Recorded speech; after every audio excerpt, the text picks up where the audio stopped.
anyways. All right, let's get this shit started. Someone suggested that I'm doing mic check. Mic check. 1, 2. Yes. All right, we're gonna do microphone check. Microphone, where is it? Did I plug you in? Oh no. We're gonna get there, guys. I will get there. See, this is why. This is exactly why. Input USB. There you go. There you go. We are ready. Making stuff happen. Exiting out of that program. Reopening. Quit. Reopening from the last thing. Making sure our mic is on with preferences, recording devices, and details. Season so much. Bam! Alright, mic check, mic check. Ooh, mic check. I don't have headphones on right now. Alright, let's try to do 30 minutes. 3, 0. That's what we're gonna do. Okay. Bam!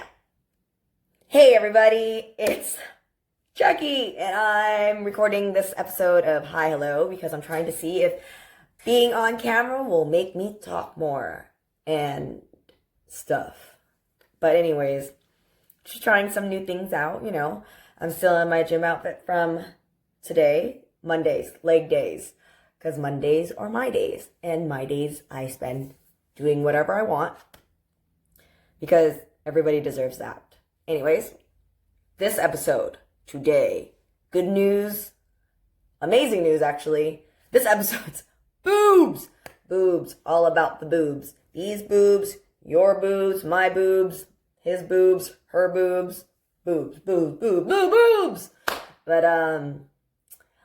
I've had these for 10 years. This is my second pair. Pretty much long story short, I got them in. I'm taking them out. They're getting evicted. Let's do a little information setup, right? So I got my first set of boobs in 2010. It was, I think, I would say maybe the height of like import models, car shows, Pamela Anderson, coffee shops. Who else had big boobs? So many people had boobs. It was, I think Pamela Anderson because she's like who you think of when you think of breast augmentations. Dolly Parton. You know, you do what you want, man. I did what I wanted, and I literally went on a Thursday, and I got them done on a Tuesday. And then a couple of days recovery, and then I went back to work on Thursday. So literally a week. 1 week. I got, my first set was, I kind of had the mindset of go big or go home. It cost me $5,000. I saved up some money. And I just went in and got it done. I got 400. At first, I was going to get 400 cc's. I was trying to go for a D, or at least a full D. But when I went in, there was another woman that was ahead of me for her post-op. And she's like, I should have went bigger because now that the swelling's going down, I am not as big as I want. And then in my mind, I was like, oh yeah, that's true. You don't want to like go in and then, well, I went in and I got 450 and it ended up at a 34 double D. Should have done Kevin and Bean's Miss Double December, but unfortunately in the last 10 years, I never did it. So it's okay though. It's okay.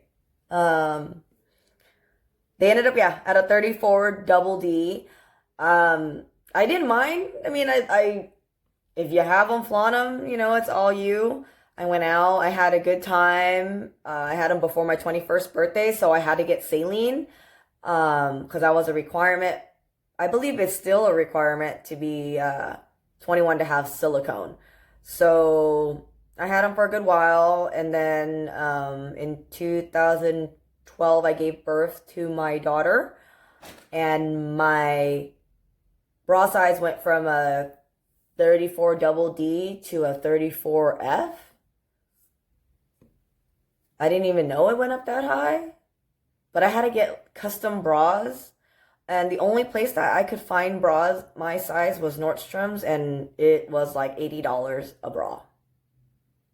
And that's expensive. $80? There's nothing expensive like that in Victoria's Secret. I don't think so. I can't even go in Victoria's Secret. I still can't. I'm so excited though when I can, when I have these things out. I wonder, like, I haven't even brought in any new bras or anything. No brasiers, no sports bras.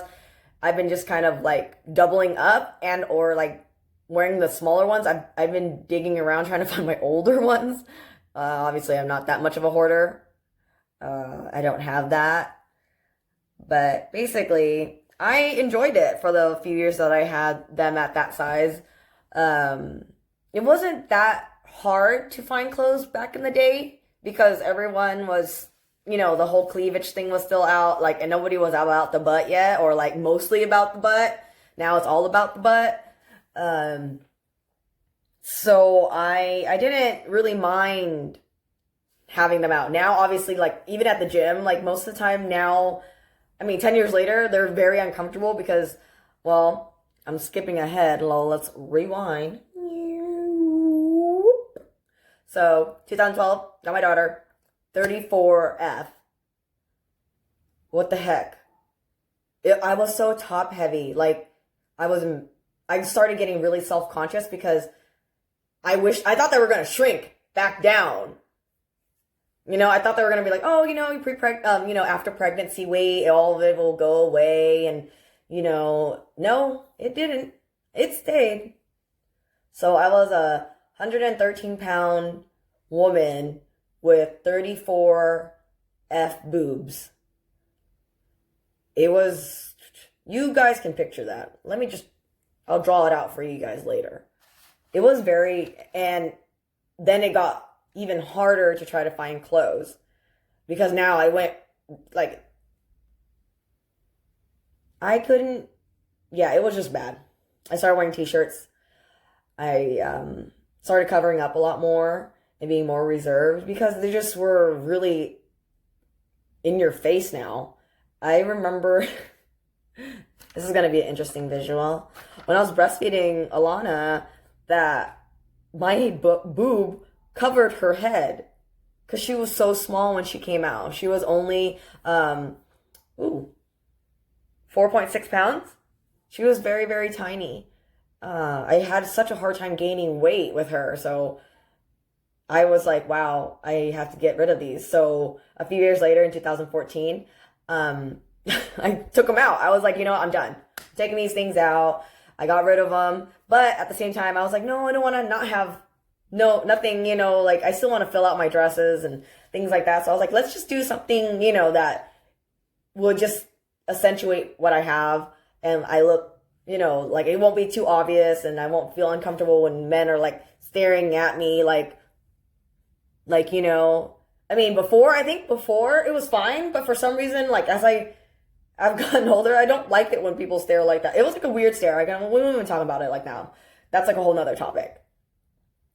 But I got them in 2014. I took them out. I went smaller. So I'm below, currently right now, these are the implants that I have. I am below 300 cc's of saline. Not saline, I'm sorry, excuse me. Silicone. I have silicone because I got them done when I was 25. So obviously over the age. And I was able to get the silicone. I was so relieved because it was so much weight taken off because I had to do a full breast reconstruction, a lift, and a new implant. So it was I believe it was like a 4-hour surgery, 4.5 hours. And the recovery was the same. I went back to work like a week later, a week and a half. But I was so happy. I was at about a 34, 32 C cut. So much more comfortable. Clothing styles changed, and now everyone's still in the trend of like very small clothing, crop tops, itty bitty titty committee, because that's the best because now I know what it feels like to have like back pain from having large breasts. Before you would never, I don't know that feeling, but I was happy with what I had, let me correct that, had, because that fall I ended up pregnant with Kingsley, and I tried my darndest to gain as much weight as I possibly could, because it was really, Alana looked like a preemie, and she was so tiny, and, I know that, like, we're gonna have to pause this because I have someone here to look at the trees. Be right back, guys. Be right back. I'm back. I had to have a tree inspector come to the house because I have two very, very, very overgrown trees in my backyard. And when the wind blows, I feel like they're gonna fall on my house or my neighbor's house. And I don't want to be responsible for that kind of debauchery. So, homeowner issues, that will come in another episode. Anyways, back to my boobies. I don't quite remember where I was at, but I believe I was talking about, getting pregnant the second time. Second time, boobs, 34, double D. After pregnancy and birth, 34G. What the heck? I was like, okay, I gained 30 pounds. I'm cool with the weight gain. Like, I was breastfeeding. I was eating every day, lactation cookies, oatmeal, potatoes, corn, like every concoction you can think of to produce milk for my child. And with that, I went from 113 pounds to 145 during delivery. After delivery, 134. And then post everything, like stop breastfeeding, post everything, I ended up at 142 pounds. And my bra size was a 34G, and it stayed that way for almost 5 years. So imagine just all that weight. It got really heavy, and I accepted it because, I decided to get the breast implants. I didn't think that I would gain that weight. I didn't think that my boobs were gonna stay that weight. Even when I started going back to the gym hard this past summer in 2019, I've been hitting the gym hard. And I thought that I was gonna hopefully, when you lose body fat and weight and gain muscle and all that stuff, that, you start losing that weight. But my boobs won't go away. So they didn't want to go away for a while. And so I was wearing a lot of baggy t-shirts and extra bras. Even when I started working at the gym, I had to wear like 2 sports bras at least. And it was hard, but I figured, whatever, we'll see where it goes. And in July last year, Allergen and the FDA announced the recall. And everybody hit me up and was like, hey, did you hear about that, recall for implants? Don't you have implants? And I didn't really pay attention to it because I was like, oh, I don't know which one I have. I'm pretty sure if it was like that important and that big that they'd contact the people that have those implants. I didn't really pay attention to it. I was more concerned about maybe if I continued going to the gym that things would change. So I wasn't too worried about it until in September. Alan, my ex-husband, was like, ooh, I think I forgot to send you this. And it was a letter from Allergen saying that I was on the recall list, that my implants were being recalled, and, to call this number if I had any questions. Of course you're going to have questions if you're like, wait a minute, you're reading the fine print and it's like, has most rare lymphoma cancer, 33 people diagnosed with your implants, like specifically. No, actually it was 570 cases, and of the 570 cases, like 480 something is the brand that I have. And of that 400 and something, 33 people died. and 13 of those ones were of the brand. You would think that, obviously nobody wants to have cancer. No, nobody does. But if you can prevent it in some way, in my mind, do so. So I was like, okay, I'll take these things out. However, when I called, they told me that unless I had complications or any issues with my implants, the FDA was recommending that the removal was not necessary. So in my mind, doesn't that mean, oh, so you don't have any problems with it right now, but we'll put you on the list and make a memo, a note that you called and were concerned, but because you don't have those complications, it's okay. Who wants to wait until you have cancer? No, nobody does. You're telling me, oh, you're okay. It would be my luck that I would get it. So no. And you're not even giving me an option to take it out. You're not, you would think that they would be well, if you're electing to have removal, we'll compensate you or we'll try to help, whatever. We'll put you on the list.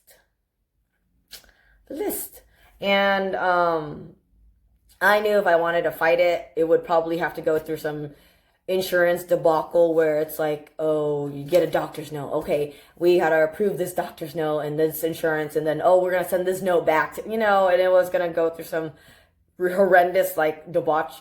No. I'm fortunate to have health coverage that when I went to my doctor and I was like, hey, this is what's going on. Oh, yes, I understand that there's it's not recommended to be removed unless, yes, but if you want to, well, we'll take care of it. That's okay. Thank you. That's what a good doctor, you tell me, let me know. I'm going to research my options. Bam. I don't have cancer.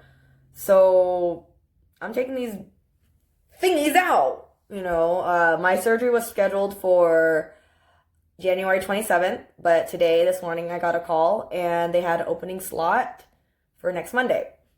So I will be having my elected breast augmentation surgery number 3 next Monday. I will be having a full removal of probably the scar tissue, the capsule, because my implants are underneath my pectoral muscles. They're probably going to get cut to get them out. So I'm going to have to redo it's going to be a interesting recovery because since I'm so into my health right now, and I probably will always, because, you make the changes, good changes, you should keep them. Try your best. And I don't want to give up on it, and I can't because I won't. But recovery, they're saying, yes, obviously about 6 weeks full, but you never know with surgery, with complications. That's why, obviously the surgery wasn't recommended because they were saying, obviously the risk of being open, bacteria infection, healing, yada, yada, yada. But I think all that is very minimal in comparison to having a rare form of lymphoma. And implants, looks, everything, all those things aren't always everything. Your health always comes first. And I'm glad that I decided to go back on to the fitness route, because if I wasn't sure what my body was capable of doing, besides giving birth to 2 amazing children, but the fact that I can bounce back and go back to the gym and get this momentum that I haven't had in a long time, I know that my recovery will be okay. It's probably gonna hurt, but then again, I don't really remember the pain of surgeries and labor, so maybe my mind's wired a little different because I do not remember any of it. I don't remember, I think the only pain I remember was just pressure, a lot of pressure on my chest. But other than that, nothing else. I don't remember having to get stitches removed. I mean, my first implant was through my armpit. I don't even have any scarring from that, barely now, right there. And then my other because I had a bilateral incision. This was the unexpected one. I was supposed to have only the keyhole, which is around your areola and down. But because when I had my second surgery, I had so much skin and everything, the doctor was like, I had to do an extra incision. So I'm super curious on how this third surgery is gonna come out and how much scarring, because I'm just gonna get them tattooed over. I'm just gonna, it's a part of my body now, and I'm gonna decorate it accordingly. I was thinking maybe I was gonna do depending on how the scars are, I was gonna do thorns and foliage coming out, but we'll see. That in and of itself means I am done with today's episode, or this week's, or this month's, who knows. Maybe I can record one right before I go to surgery and then record one when I get out. That'd be interesting, right, guys? But yeah, my advice, or unwanted advice, I guess, because no one ever wants my advice, or I always give unsolicited advice. I'm sorry, but in my perfect world, I wish, everybody wishes people don't make the same, I wouldn't say mistakes, but if I can give something to you, is don't have breast augmentation surgery until after you had children. It was because I've done one before and after, during, and now I'm doing one after. Save yourself the trouble and the money. Wait until, if you ever decide, if you do want to have children, wait until after, if you do want to have your boobs done. Because motherhood does bring a lot of changes to your body. But if you don't and you want to get it done, do you, girl. Just don't get, I guess the reason for the cancer, the ease of the cancer to develop was the textured, get smooth implants. I don't know. They're probably going to change over time. Who knows what they're going to invent next. If you didn't know, now you know. There's actually saline implants that you can put more saline in to make bigger and take saline out. They actually have those. Adjustable boobies.